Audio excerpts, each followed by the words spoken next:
a business. We have people that are already very well established and looking for investment. We've got others that are here to invest and find opportunities. So that's really the beauty of it in the UAE. You have one room and you don't know who's in the room. So the importance of networking, speaking to people, opportunities, they really are endless in the UAE. And I'll just open it up to the floor for a few questions, if anyone wants to ask anything in particular. Yes?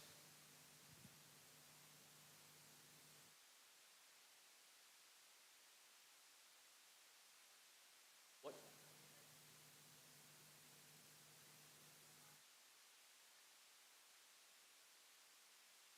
Okay, so that's one of the most common questions. So I'm going to repeat it. So he wants to start an HR services company in the free zone. What's the main difference between carrying out a service in the free zone and carrying out a service in the mainland? So the general rule is that if you have a free zone, you're really only supposed to do business inside that free zone and outside the UAE. That's been a written rule, but not an applied rule for a long time.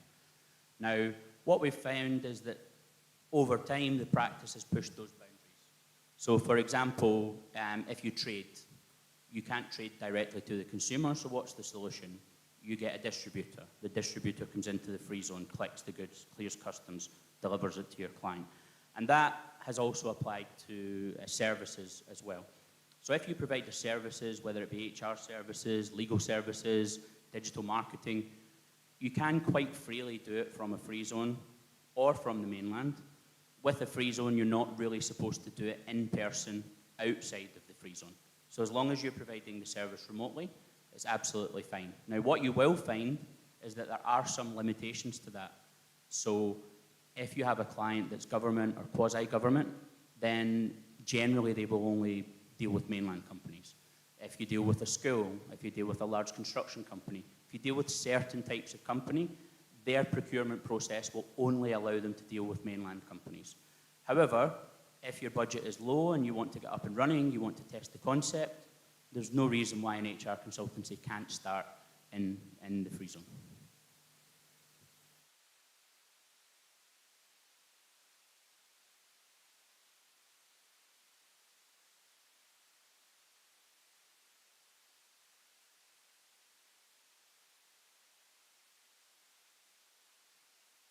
Absolutely, there's no reason why a free zone company can't invoice a mainland company.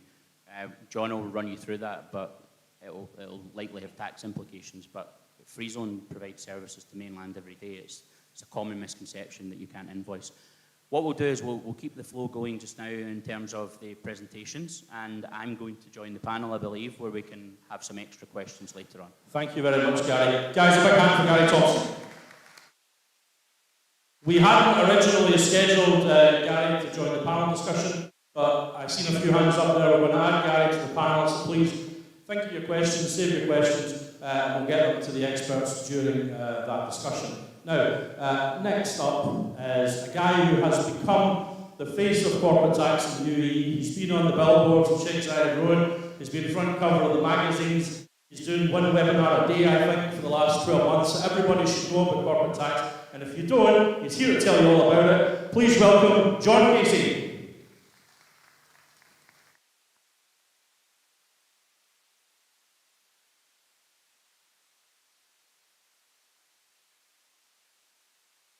This one on now? Yep.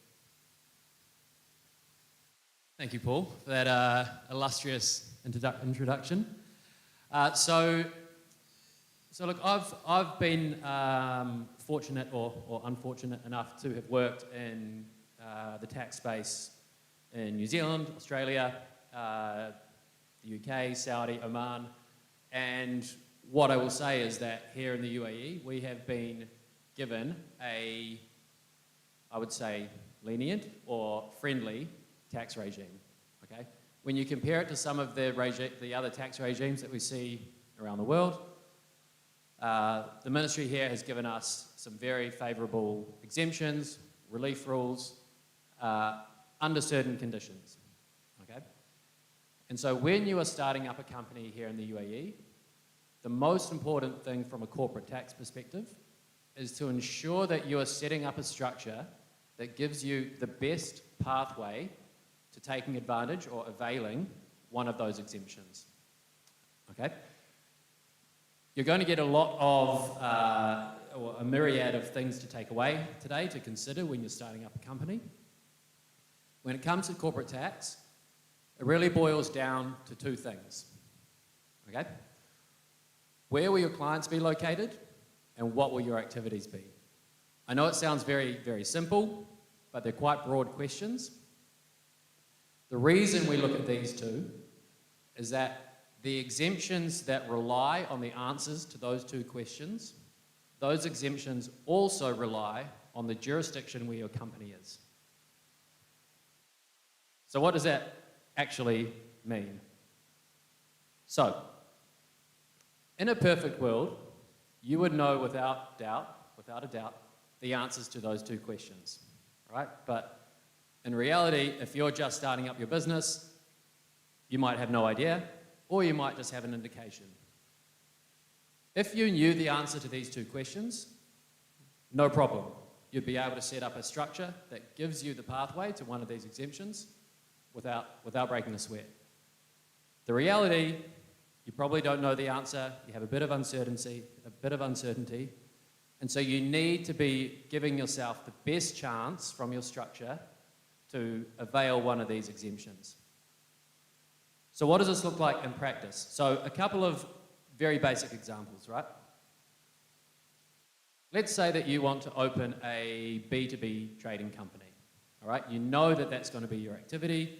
You're buying from company one, selling to company two at a markup. We know that if you set up that company in a designated zone, you'll be exempt from tax.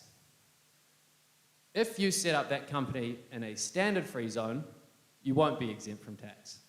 It's really as simple as this, and it's just small pieces of information like this that you need to consider when you're starting up, that if you don't implement it at the start, you're going to be paying, tax unnecessarily, restructuring costs unnecessarily, all the way down the line. Let's add a layer of complexity to this. So using the same example, let's say that you're going to start a B2B trading company, but you think you might also be doing some management consulting out of there, some other services. You might be doing an HR consultancy as well. You set it up in a designated zone because you think you're going to get the exemption for trading.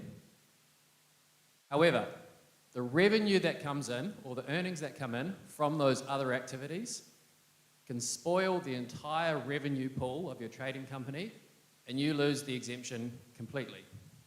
Okay, so in cases like that, you absolutely need to be aware of these little nuances that can, have a significant impact on your tax position.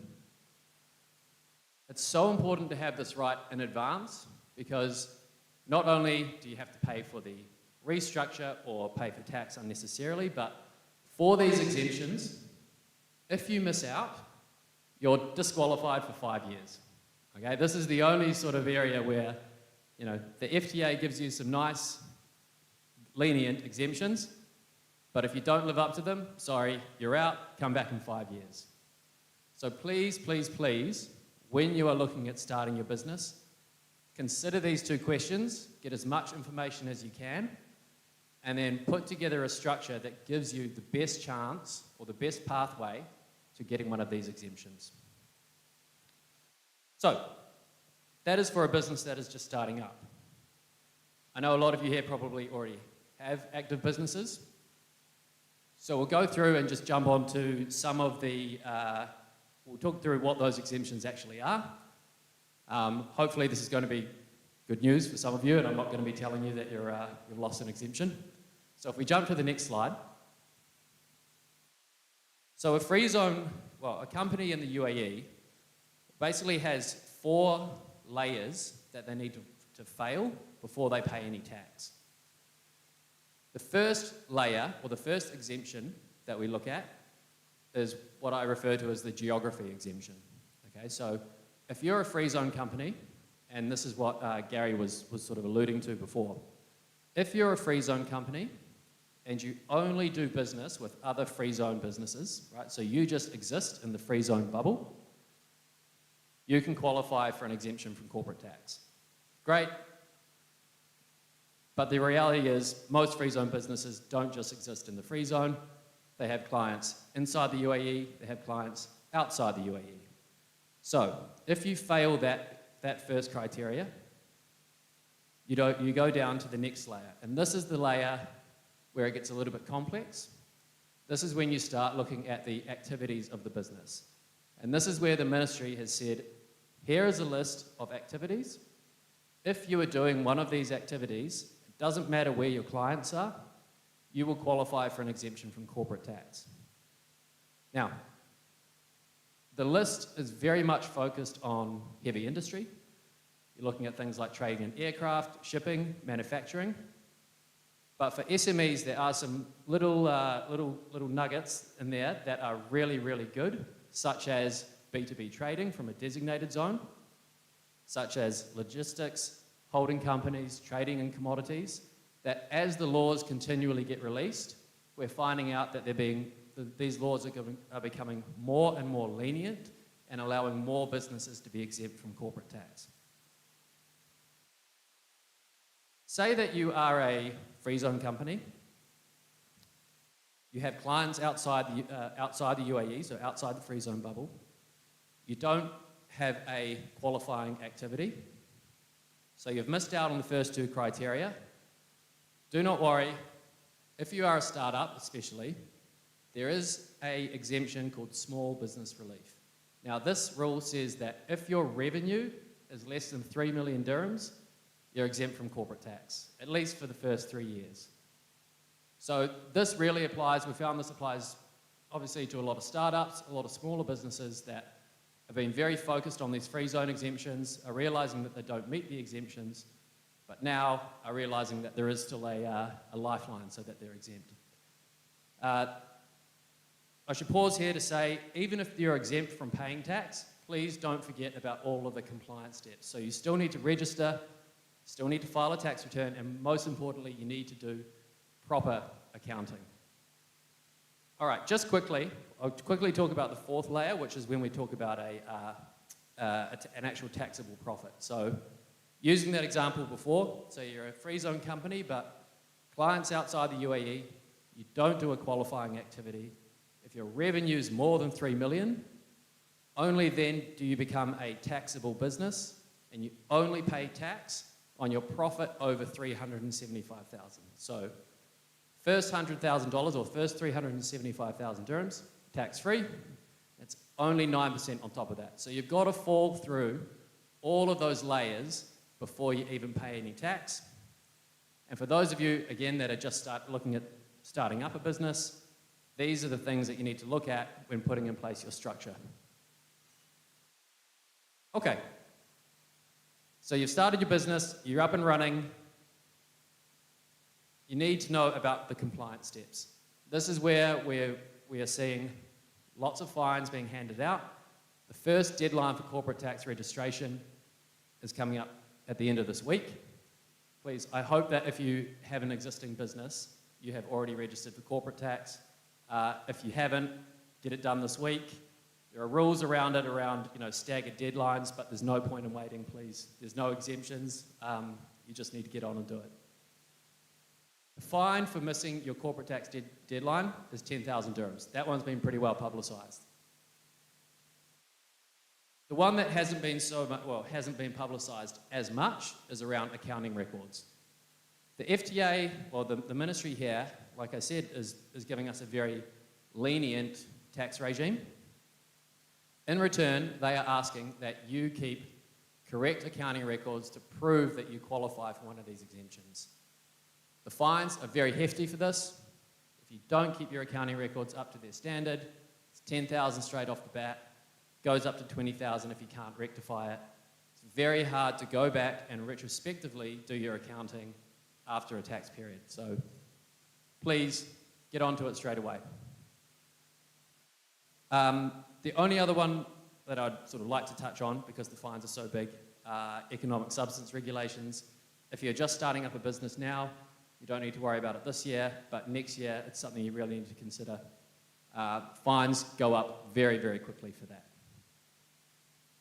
But other than that, please, again, the two most important things when you're starting up your company: where are your clients going to be located? What will your activities be? And what is the structure you need to put in place to get a pathway to one of those exemptions? Okay, did we have any questions? Down the front here. So we'll take this question, because I know you wanted to get one the last time, and then we're going to add the questions into the panel at the end. So you're very fortunate you get the only question. Go for it.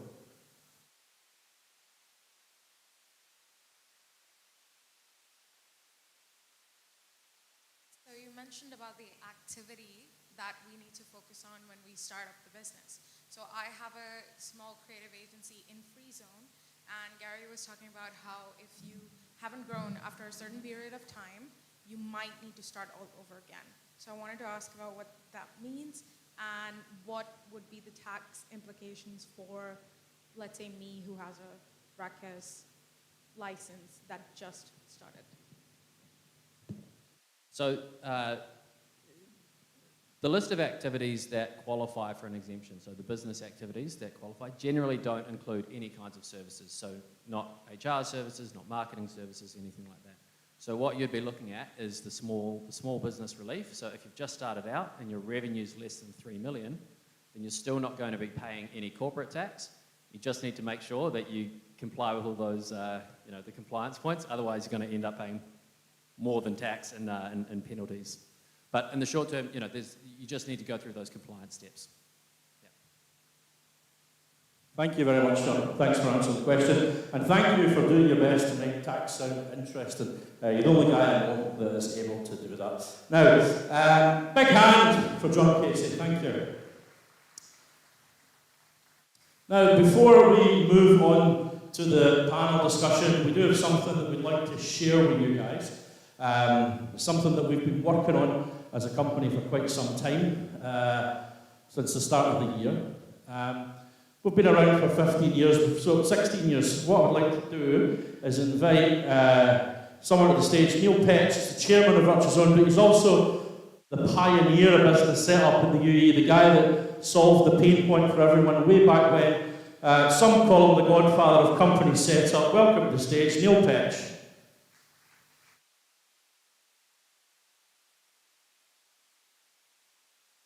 Thank you, Paul. I wrote the script. I told him to say I'm a pioneer. It's not true at all. I am everything that you guys are. They say that when you have a customer event, don't make it about yourself. So what are we going to do for 30 seconds? Talk about ourselves. My apologies. We started in 2008, 2009. I was looking at our logo the other day. The slogan said, "Where it all begins." Well, that was a little bit arrogant. We then moved on to establishing companies since 2009. And then we had business set up with no regrets. And at one point we took a picture and the no was missing from the picture. So it's which is definitely not what we want to get across to you guys. So listen, when you embark on the path of being an entrepreneur, it means that you're going to be answering your phone at 3 in the morning. You are going to be doing it's going to be stress really high, but it can be so, so rewarding. So our job, of course, is to make it easier for you, to allow you to focus on what you're really, really good at. And we should be thinking about that. We should be listening to you. But I learned from Richard Branson, he said, not that the customer comes first, but the staff comes first. And there's a little bit of truth in that, which is perhaps what sets us apart, perhaps why, when you're talking to our team later, that little bit of advice is 3% better than you're getting from someone else. It's because we train a little bit harder. It's because we research a little bit more. It's because perhaps we recruit a little bit better. So actually, the motivation of our staff, if you allow me to be selfish for a second, is slightly important. And when we are the first independent company seeking to evolve to provide that whole range of services so you can do one shop. You've heard stuff like that so so many times before, of what relevance is it to you? The relevance is that your time is incredibly precious. So when we get, if you're fighting a battle and you choose to fight a battle from the top of the hill, why would you change? Why would you move from that position? And the answer is that the Chanels of this world, they get better and they continue to seek to innovate. We know that we're going to make that effort. How do we get that across? How do we let you know that we are going to embrace technology so that we make less errors? Because everybody makes errors, and when we do, we should be transparent about it. So all these things, as a company, we seek to do. And it's because we recognise your time is precious. Hopefully, in another year's time, you'll be able to take drones to get here, because the device is also acutely aware is important. So we are super, super proud to say that whilst we think we've got a pretty good set of foundations, we want to get better. We want to get better from you, and that really means please give us your feedback at the end of this, including moving me off stage and playing the music if I talk for too long, because it's really important that we learn from you. But we are very proud to let you know that we are evolving, and through the wonders of technology, I'm hoping you might see a little bit of that, and then we're going to get on to some much more knowledgeable people in the panel discussion. But Paul, thank you for putting this together. Virtues owners, thank you so very, very much, and we're here to listen. Thank you very much, everyone.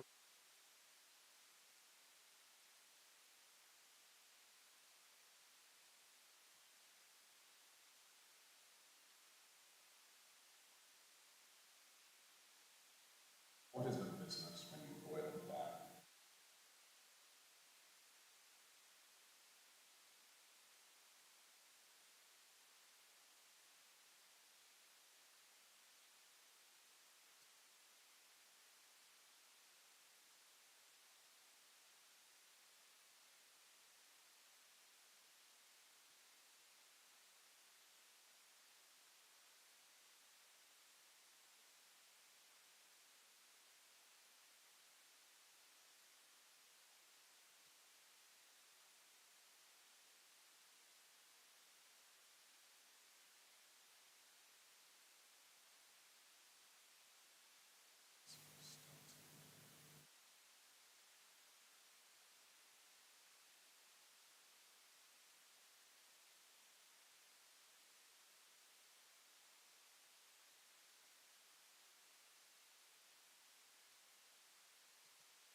So there you have it, guys.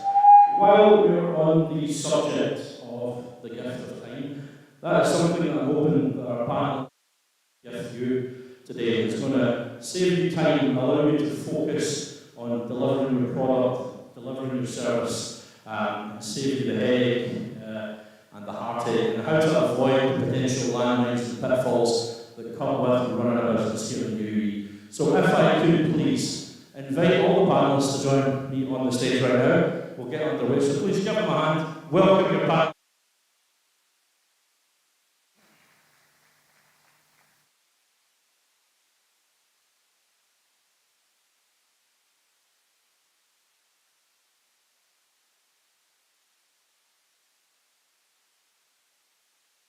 And we can have one extra chair because we're going to add Gary to the panel as well.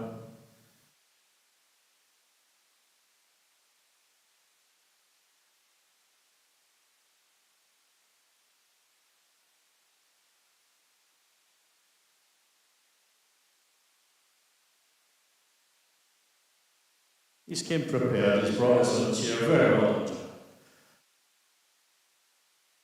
Okay, so guys, we've got a fully stacked panel session here.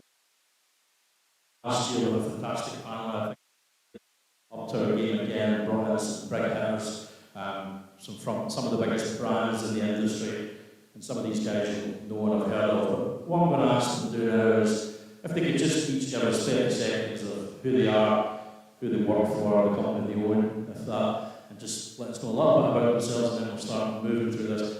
You've heard from Gary and John, they're not going to tell you who they are anymore, so I see them looking at me. But we'll start making our way from my left to right. We have 4 mics, we can get through it. First of all, please welcome Phil Bedford, the original Revenue Network. Hi everybody. So I represent 2 businesses, Strategic Business Connect and Ascentive, and we specialise in leveraging the power of relationships instead of money to grow your business. Great. Hi, my name is Kavish. I'm a part of the Payoneer team globally. Payoneer is a NASDAQ-listed cross-border payment solution, and we help over 5 million plus companies worldwide to manage their cross-border payments.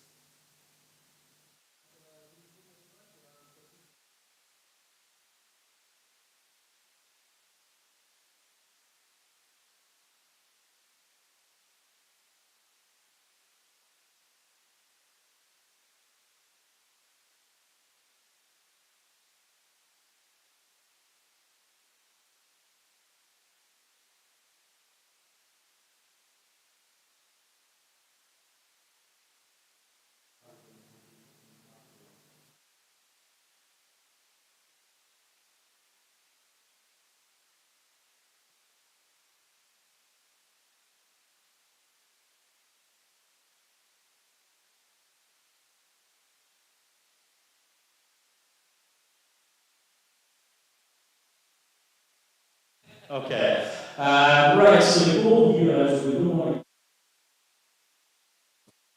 You see at every conference and event that you go to.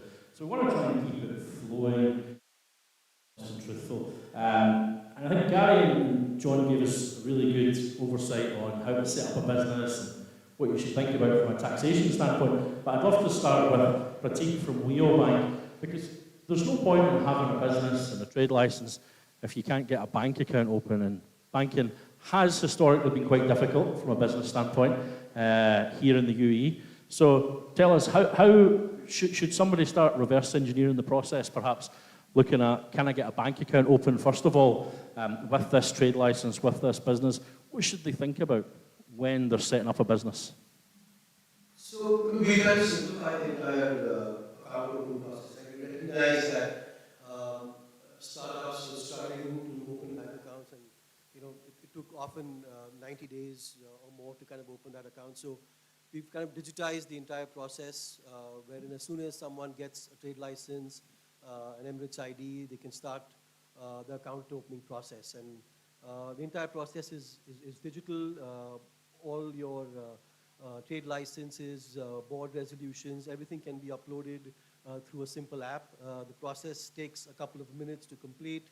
The onboarding journey after that at the back end, we try to assess applications fairly quickly, and we have a TAT of about 3 days on average to kind of open eligible accounts. So it's working well for us, and I hope a lot of you here are our customers today. Thanks. And while we're on that, if you don't mind, could you give us a show of hands if you are a Wheel customer, personal or banking, just to see what we're working with here? Who knows Wheel? Not bad. Oh, that's going up, not bad. So everybody knows how easy it is to get that bank account open, especially from a personal standpoint. I'm sure everybody's enjoying the 5% interest that comes with it and the 6% they got last year. Now, before we get to the point of getting the business set up, I think we need to ask ourselves, do I have a business? Is it a viable product? And then we need to look at investment, and that's, Colin, where you come in, right? So I'm sure you see people coming in every day with ideas like we do who want to set up a business and think that's not going to work. But for a start, how do you break that news? And more importantly, what do you guys offer when you find a good product? Yeah, it's a very common question. So we've got 4 phases. We've a feasibility study. We have an MVP, the minimum viable prototype. Then we have a seed stage, and then we have kind of go big or go home type Series A, 5 to 15 million tranches and so on. But yeah, sometimes you get people who walk in and it's their absolute life's passion. It's all they can think about. They've got this idea. Or another common one you get is, if I only had $100,000, I could build this app. And it's not a very founded question. They've done no research. They feel it in their waters that this is something that they could do. Other times we have people, so we're quite specialized in that we also build companies. So we're a private accelerator. We don't just go and invest in an entrepreneur. We actually have teams that build those companies. So sometimes we start with a patent or IP or an idea in a very niche area where you don't actually have an entrepreneur or a CEO or an MD, and we actually build a team around it, and we appoint kind of commercial CEOs and commercial MDs to get these things up and running. But in terms of ideas, sometimes you just have to be the adult in the room asking some very, very basic questions about it. Other times we have what we call the sharks. They're a team of analysts from, people that look at data science, they look at machine learning, they look at traditional marketing strategy and so on, and they kind of hit it from all these different lenses during a feasibility study to see everything from, is there an opportunity, is there market fit, is there competition, are you the right person to do it, is your team correct, is it the right region, all of these things that need to be considered, and try and turn something that for them is very, very subjective into something that's very, very objective. And there's various processes for that and so on. And actually the best entrepreneurs are the ones that adapt with that, they take it. You see some people that take everything personally, and they just don't know how to take a no. And it's not a rejection, it's a, have you considered adjusting this, or have you considered adjusting that? And so going through these kind of stages is a great way of getting them ready. Sometimes we're helping entrepreneurs who are magnificent, but they can't sit up here, for example, and talk. They'd be blushing and staring at the floor, but they might have the best mind we've ever encountered or the best idea. So all of those things need to be considered. And then at a time when you're putting them in front of very serious investors, or those investors, auditors, or whatever it may be, they're kind of tested at that stage. They've been through a journey, so they kind of know how to do it, and then we've de-risked them for that process with those investors. And so while we're working on that subject, Gary, if I come to you there, how often do you find, you and your team, right, you're usually the first port of call for people who are entrepreneurs, who want to start a business. How often are they coming in now with feasibility studies? Have they done the research? Or are they often coming in and they just want to set up a company and haven't thought about the banking, haven't thought about the investment part, haven't thought, do I have a product?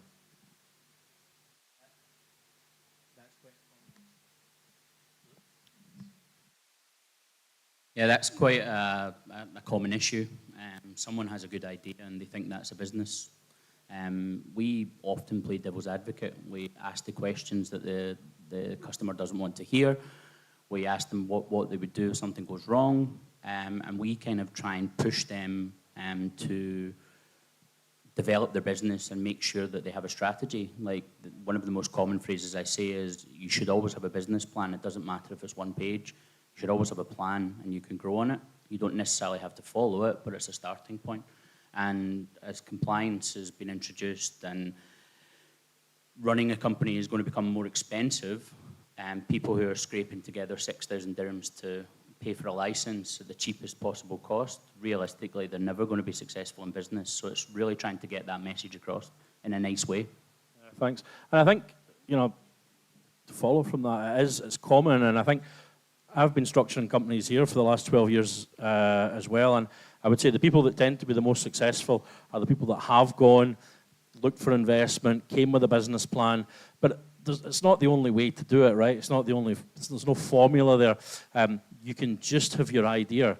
You can just have your concept. That's why we exist. That's why people like us exist. That's why everybody here is on this panel to help you grow that into a business plan. So you don't need to be scared and afraid of, I don't have all these things. I don't have the funding. I don't have the business plan. I just have the idea. You can come with the idea and people will get you there. Now, Phil I've known for a while in Dubai, and we've networked in the same circles for a long time.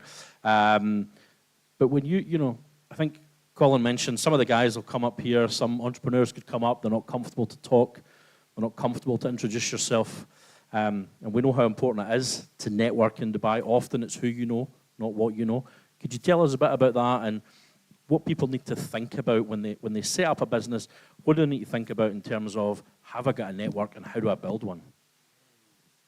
Well, I think the thing we need to consider is that most people have moved here from somewhere else. When you're back home, you spent 10, 20, 30 years building a network. There's people that know you, there's people that care about you, and you're known. And when you come here, a lot of people are starting from scratch. It's just you with an idea and the money in your pocket. And it's like, oh my gosh, now what? And the only solution to grow your business is to spend money. But then you've got a dynamic going on where where's the money going to come from? So what you need to do is build your network as quickly as possible. You need to fast track that because we don't have 20 years for all the nice bits to happen. Gary was saying his business just comes through because he's so well networked. He's almost got too much business because he's put himself out there, he's helped people, he's become visible, maybe been uncomfortable, but now he can reap the benefits of that. Whereas other people that are starting from scratch, many people here, we just don't have that. So your solution is build your network as quickly as possible. Get out there. Do things like this. I'm actually an introvert. I'm not comfortable up here. I've learned how to do this, and I've ended up enjoying it. And there'll be loads of people here saying, that networking thing, I don't care, I'll find money. That speaking thing, I don't care, I'll find money. But if you can't find money, you have to find a way. And one of the best ways to do that is to surround yourself with a support structure like what VirtuZone offers. Surround yourself with other entrepreneurs who know what you're feeling. They know the fear, they know the excitement, they know what it's like to have no money, they know what it's like to wake up at 3 a.m. and be around those people that can lift you up and say, you know what, I got your back. I've been there, I'm with you. What can I do to help you? And it's a different world. But so many people don't do that. They don't open up, they'll go and hide away in an office and think, what can I do? Where can I get money? And all the support's out there. And if you're part of something like VirtuZone, you've got an immediate plug-in to a lot of answers, I would suggest.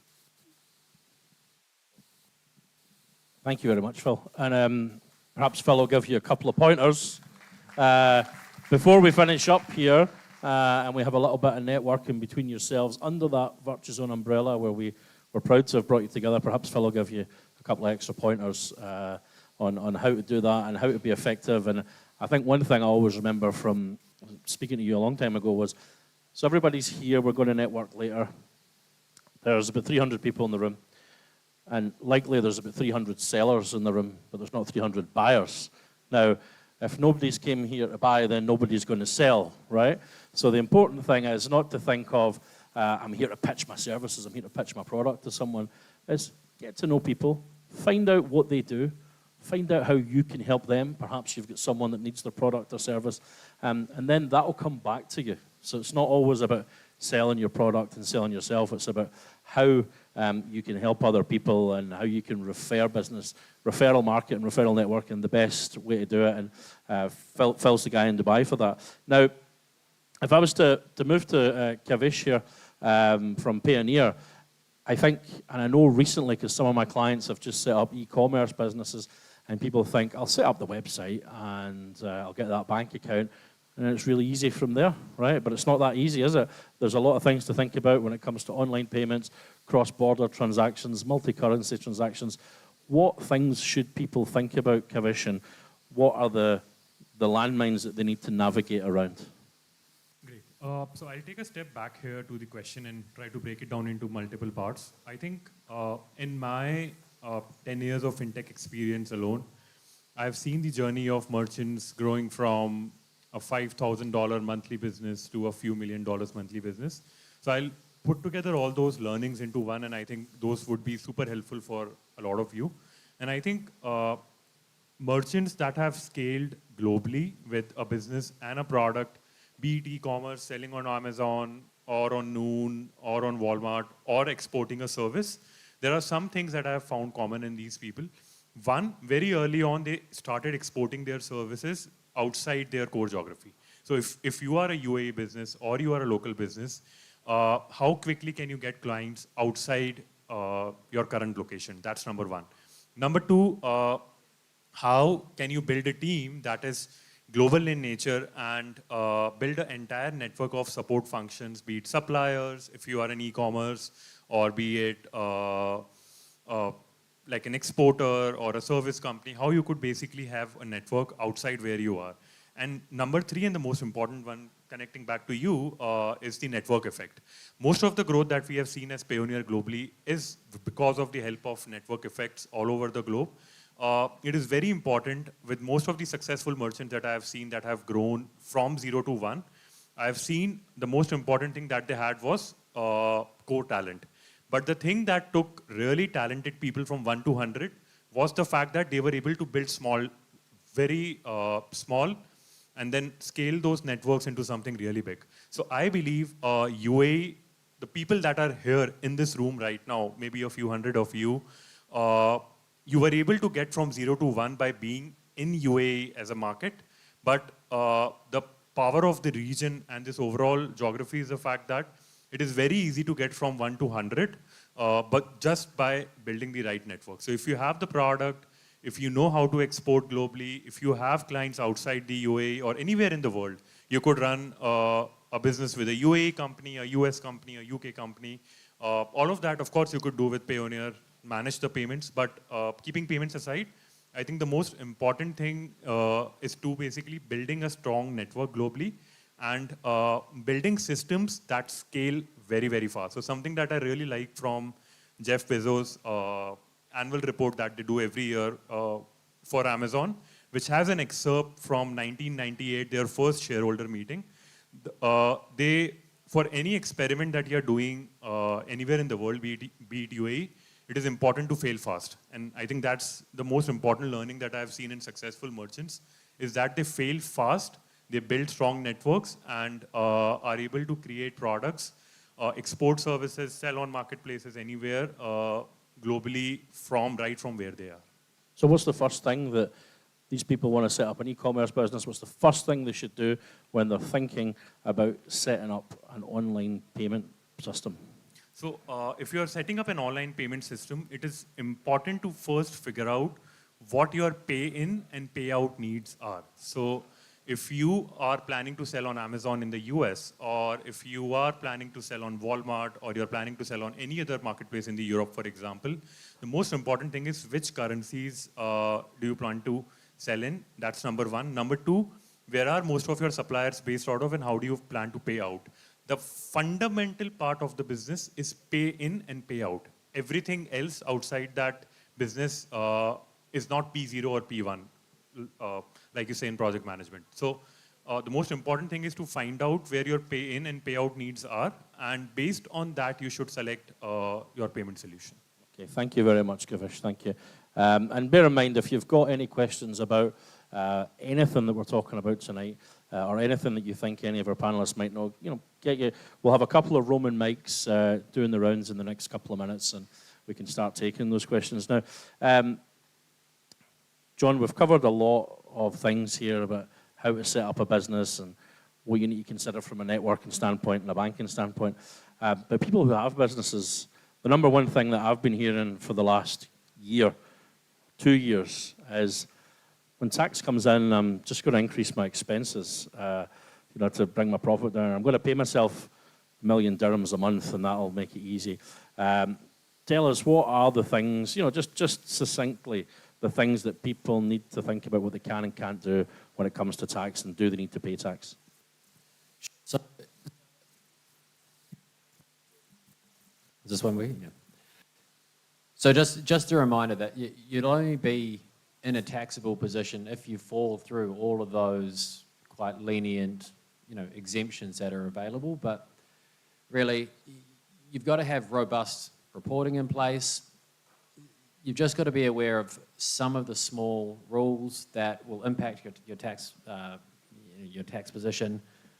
Of course, the biggest one that I get as well is around paying yourself a salary. If you're paying yourself a salary out of your own business, the only thing is it needs to be at market value. You can't just go and yank out all of the money and put yourself into a loss position and claim a loss. Right? Now, can I just jump in while you're saying that? Because I know people are thinking it. I haven't seen any document or anything in the newspapers that suggests here's brackets of market value. So what is market value, and how do we calculate it, and how do we get away with it? Yeah, the problem is if they give you a formula, then people will find a way to manipulate it. So they're deliberately broad. You can go through things like benchmarking exercises, which we do for a number of clients, saying, if you are operating a management consultancy, what does a partner in a managing, in a consultancy firm earn? What's the brackets there? Pay yourself a similar amount, maybe on the higher level, push it up a little bit, and that would constitute market value. Okay, thanks for that, John. Katie, over to you.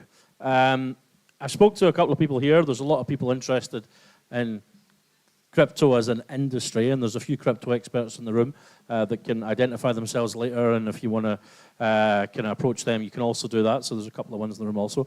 But what should people think about when they're setting up a crypto company, and what is a crypto company? Because I hear that a lot as well. Sure. I mean, I can kind of explain a little bit more about what Mantra does first.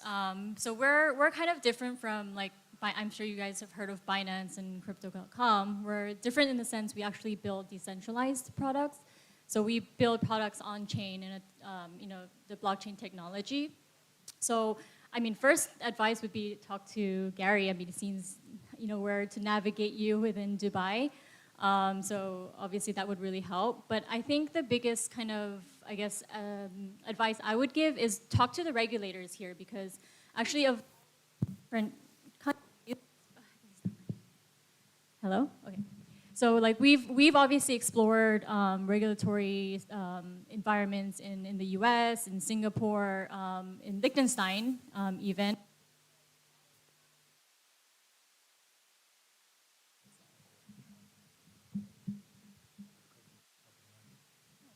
Okay, I think it's my hands. So what we realized when we actually met with like MAS from Singapore, FINMA, which is the regulator of Liechtenstein, and obviously the US, we have FINRA and SEC. They weren't as welcoming. The one biggest reason why we are here in the UAE is because actually the regulators here, which Dubai is VARA, Abu Dhabi is ADGM. They've actually really opened their arms and welcomed us to actually listen to what we were trying to build, and see how they can actually fit us in their regulatory framework. So what I did very that.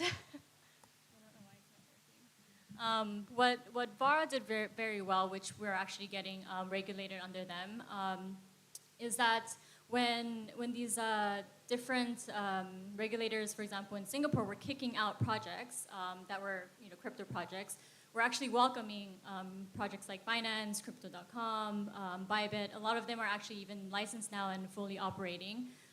We will get there very soon as well. But basically, it made it so much easier for us to come here. And even setting up, VARA was really guiding us into which free zone to set up, what kind of employees we need to have in terms of like making sure that we actually get the... What advice did they give you when they were talking about which free zone to set up in?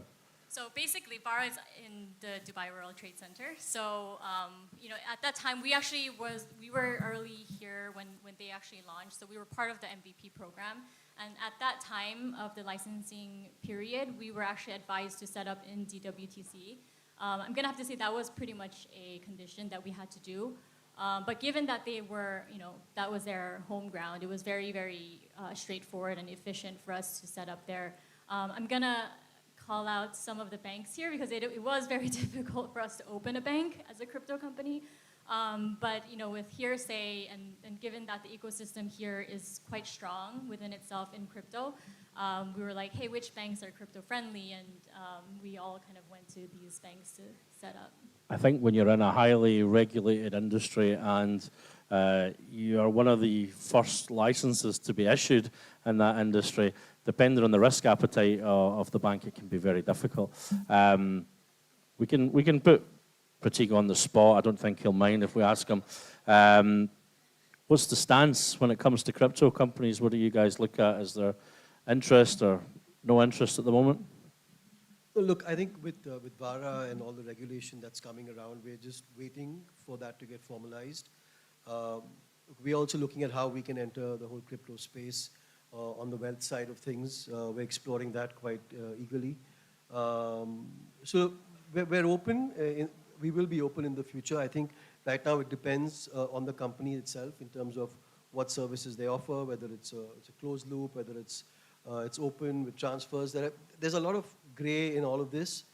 So I think until the regulations are very clear for us, we're kind of waiting and watching on that front. Yeah, I think for me, and I'm just surmising from what I see in here, is we will have been, they do have a risk appetite and have been aggressive in building a client base, building a portfolio over the last 2 years that's got you to where you are now. So I imagine once things are a bit clearer, you would have an appetite for onboarding these companies as clients. Colin, is that something that you face when it comes to investment? How do you guys look at crypto companies, blockchain companies when it comes to investments? There's a lot of people in the room that have got crypto ideas. How do you look at that, and what's the risk appetite? Yeah, it's not an area we look at too much because we stick to the specialities where we can add value. It's never a case of just writing a blunt check. You actually want to take more than just money from a VC or from an acceleration team like ourselves. So we're more looking at SaaS products, platforms, things like that. A lot of AI, obviously, but the blockchain hasn't really proven itself for us in terms of when you ask how many successful case studies are out there, it's still quite rare.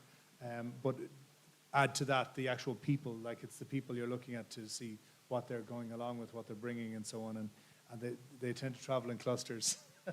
I mean, to add to that, it was actually very challenging for us, the whole process of us also raising money as a crypto firm here. We pretty much started from scratch. Like, we actually had to network, go to almost every kind of crypto events and ecosystem, flash our face. So it took a lot of time. I would say since we even decided to raise money, it took us about 1.5 years to actually get money in the door. But I think what I learned from this process is, like, you have to be persistent. You have to be that unknowing project and constantly knock on investors' doors like Colin's. And then there will be light at the end of the tunnel. We actually closed our round early this year, led by a VC here in the UAE called Shuruk. They're a very prominent tech VC in the region. So it really, they rejected us probably twice. Our other investor who just recently joined our cap table, rejected us 3 times. So I think if you're persistent and you keep kind of sharing what you're building and your vision, you can definitely get there. And I think some investors on that, sometimes they push you back because they want to see how you react. There might be extreme interest in you as an individual or as an early stage product and so on. And they actually push you away with some advice to see if you actually take that advice and adapt. And then when you come back, having listened, having adapted, and with your not your pride in your pocket, but you're not taking offense at the rejections. People always talk about these rejections from investors. Either investors can add value to you or they can't. They believe in it or they can't. Certainly with crypto, there's a lot of emperor's new clothes. They just didn't understand it, and they're kind of looking at talented people and just nodding and going, yeah, no, get it totally.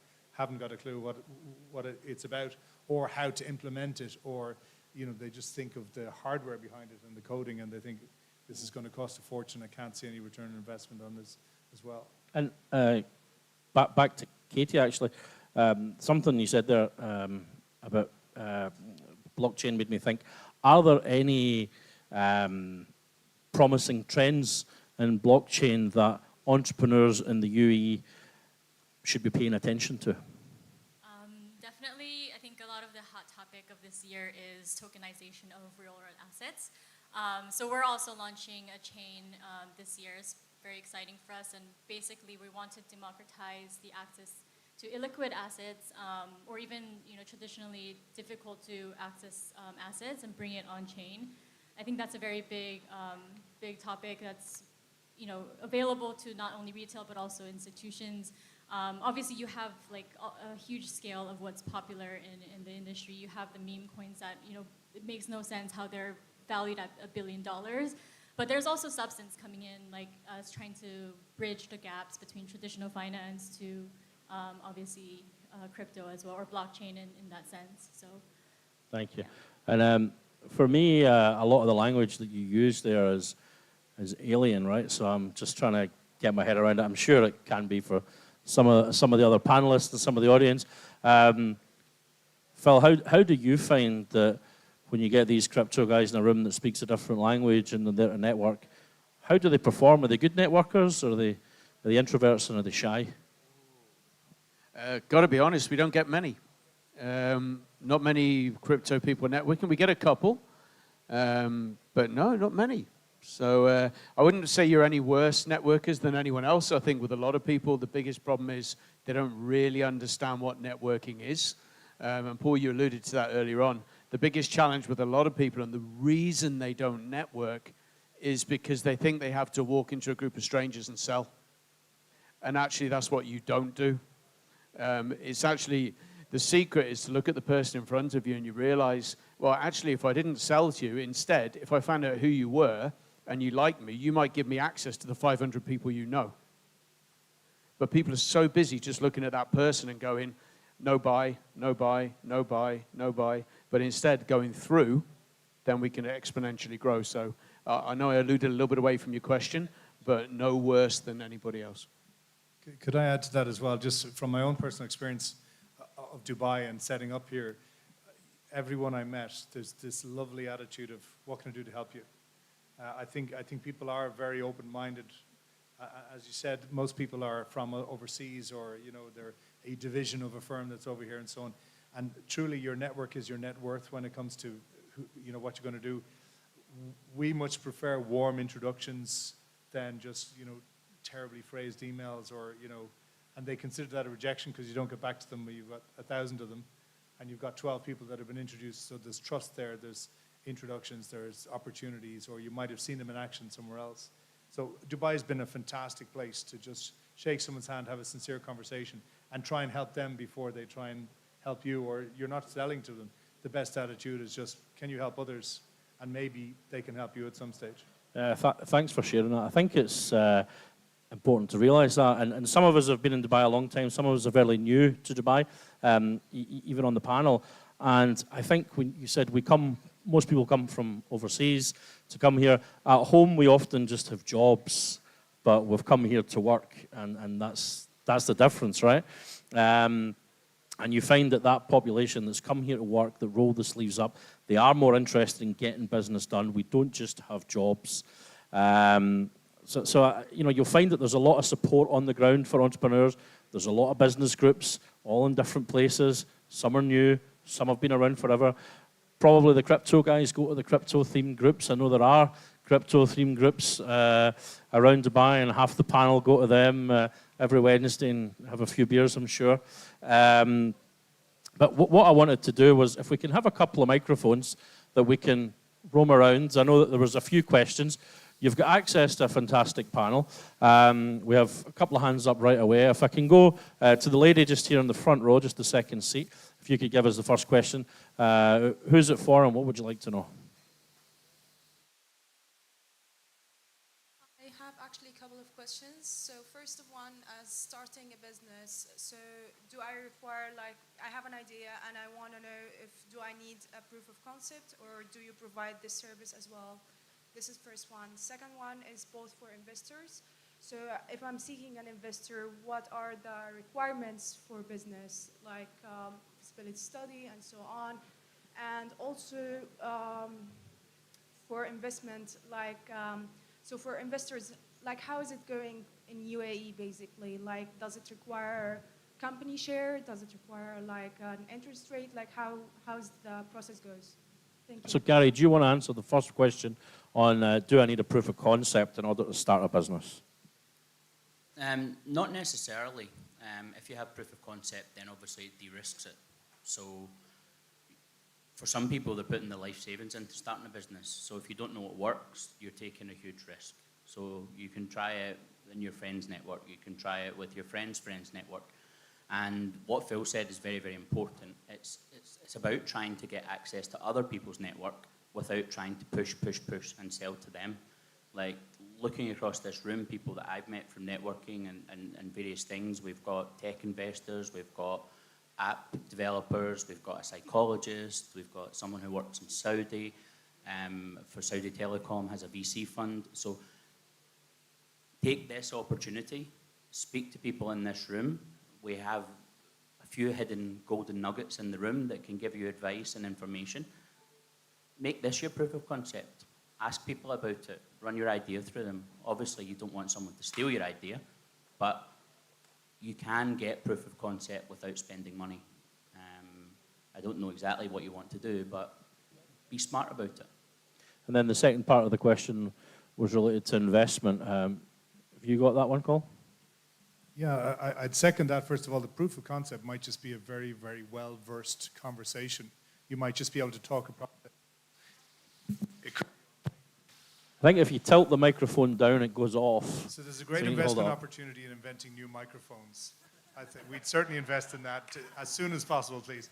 No, but you know, if you can, even on paper, describe the process, and you can identify the need, and you know that you're solving a problem that is a genuine problem out there, it's easy for an investor to hear that and sort of go, I can see how that makes sense. When it comes to crypto and so on, they're going, I don't understand it, because it's a new opportunity, it's creating something new, and unfortunately got hit by this gold rush territory where people were speculating crazy, you know, you're hearing all these stories. But, you know, one of my old professors in disruption used to say, you have to nail the job to be done.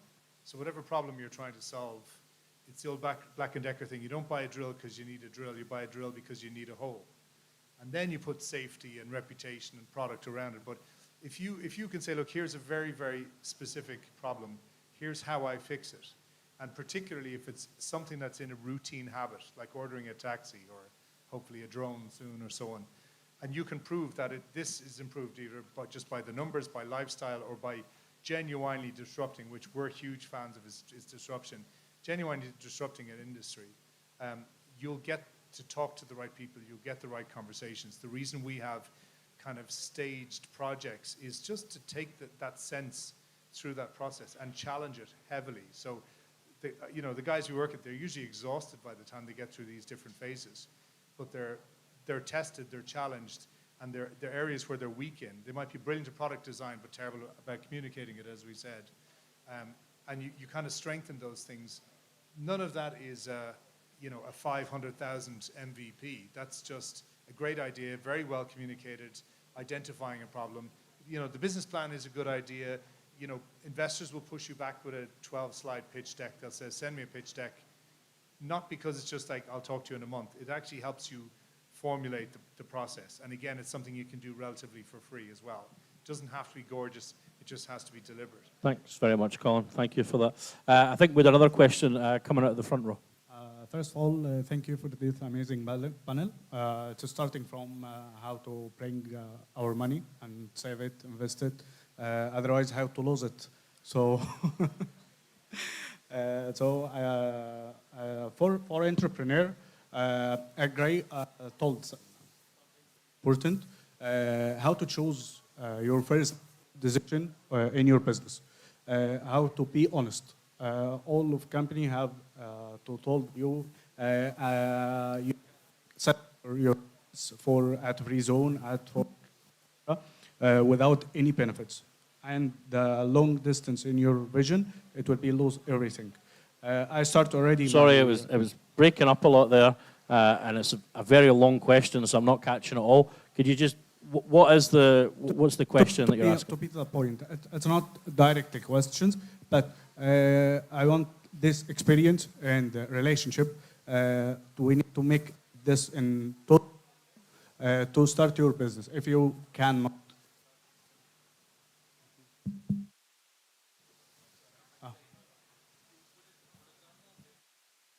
Yeah, when you put the mics horizontal, they cut out, right? So just keep holding it up like that. Okay. So if you cannot take your decision in your first step in your business, you cannot gain it. So don't take the easy pathway to start in your business. Take experience and exchange it. Business is like a mining for a diamond. This panel, it's a very effective to hear from scratch, from first step. If you cannot hear from the experienced person in this way, I think now.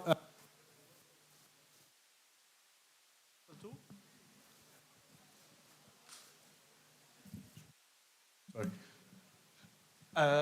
Now we faced a very important point. I called fake knowledge. There is a very fake knowledge in the social media and the other things. So everyone know about it. So please avoid it.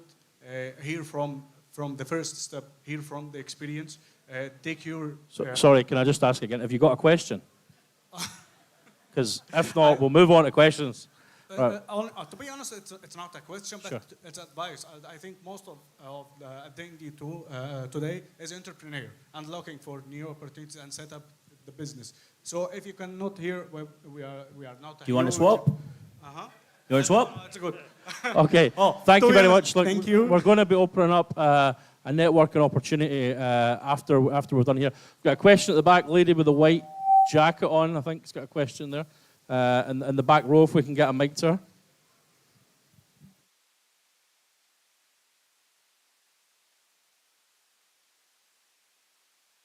Hi, I have a question to Colin especially. So I'm a young entrepreneur and I have started a luxury brand. It's Darshika Sharma Couture on my own name. So I have heard from a lot of, I have been seeking investors and I've been meeting people who invest in businesses actually. So I got a few tips. What they gave to me is actually invest in the character of the entrepreneur and not just your product or business or the deck you prepare. So how much truth is there in this statement? That's the first thing. And the second thing is what are the real assets that you actually invest in? Like if someone comes and pitches their business in front of you, what if you just give me like 5 key points, what you actually look and then you 100% invest in it? Give her 2 points, please, Colin, so we can keep going.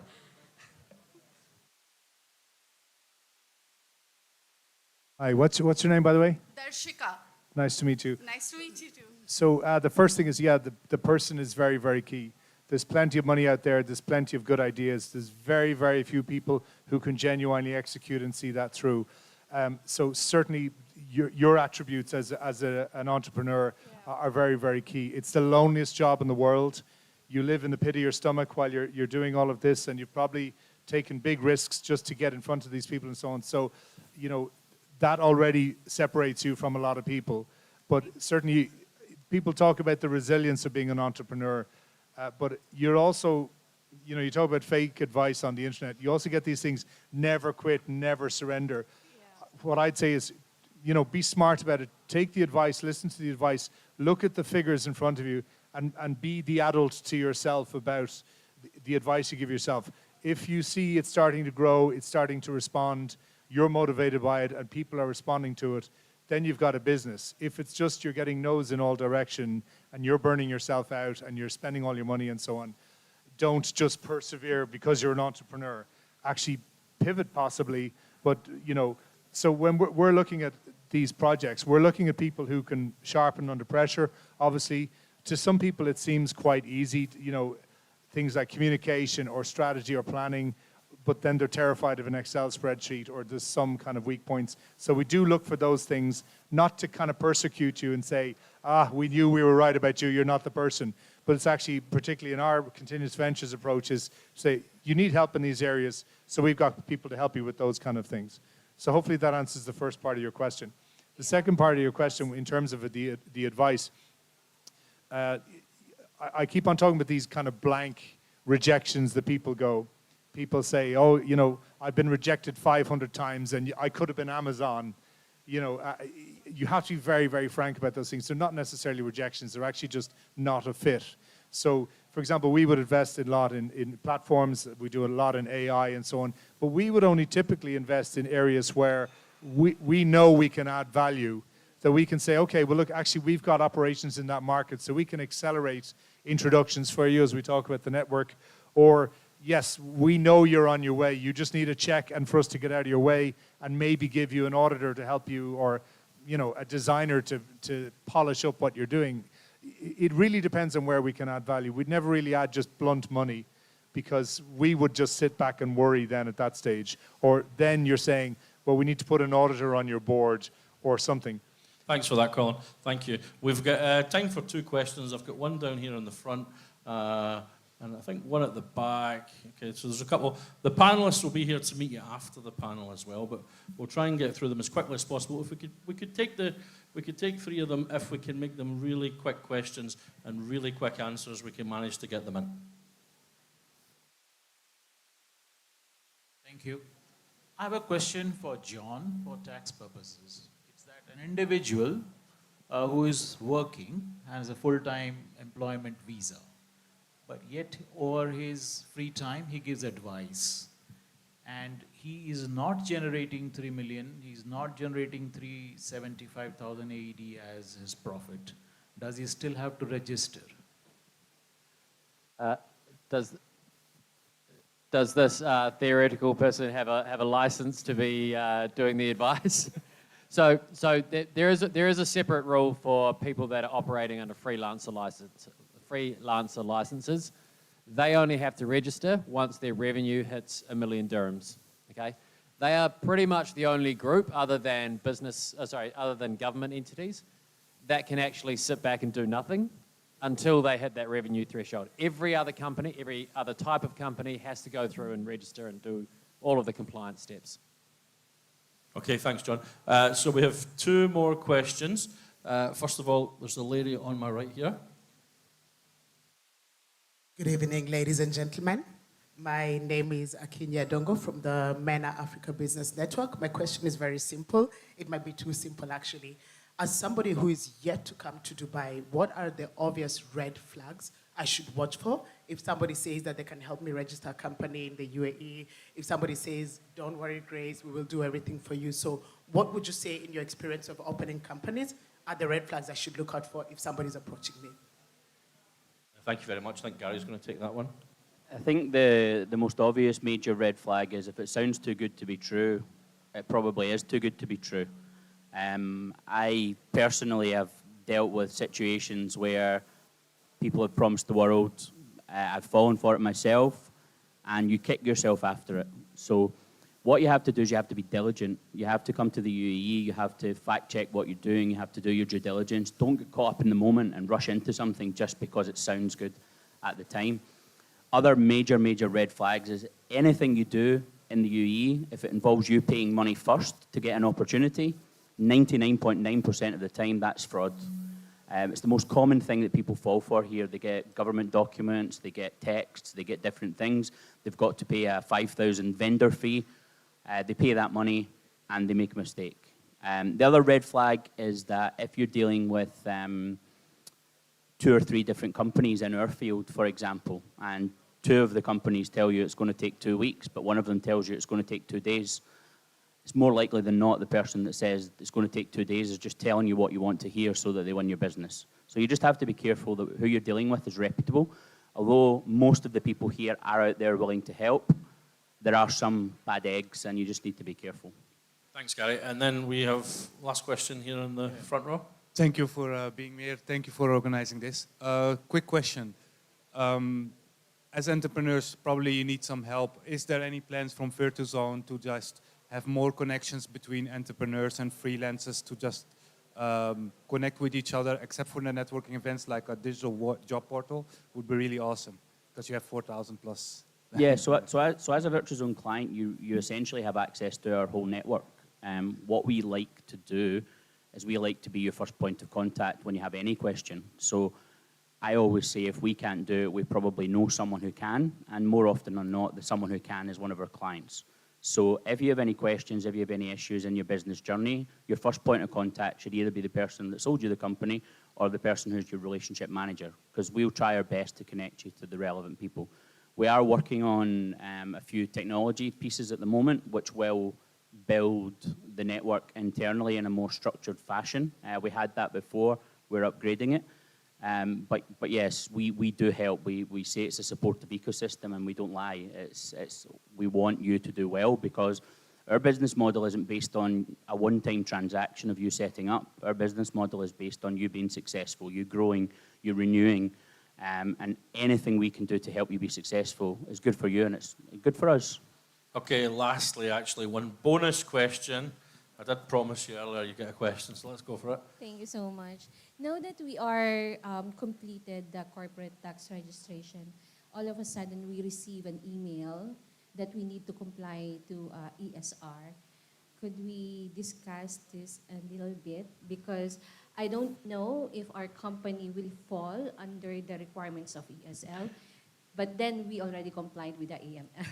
Okay, so you do have, right, in the room, you have everybody that's wearing a Virtual Zone t-shirt is also an ESR expert as well, right?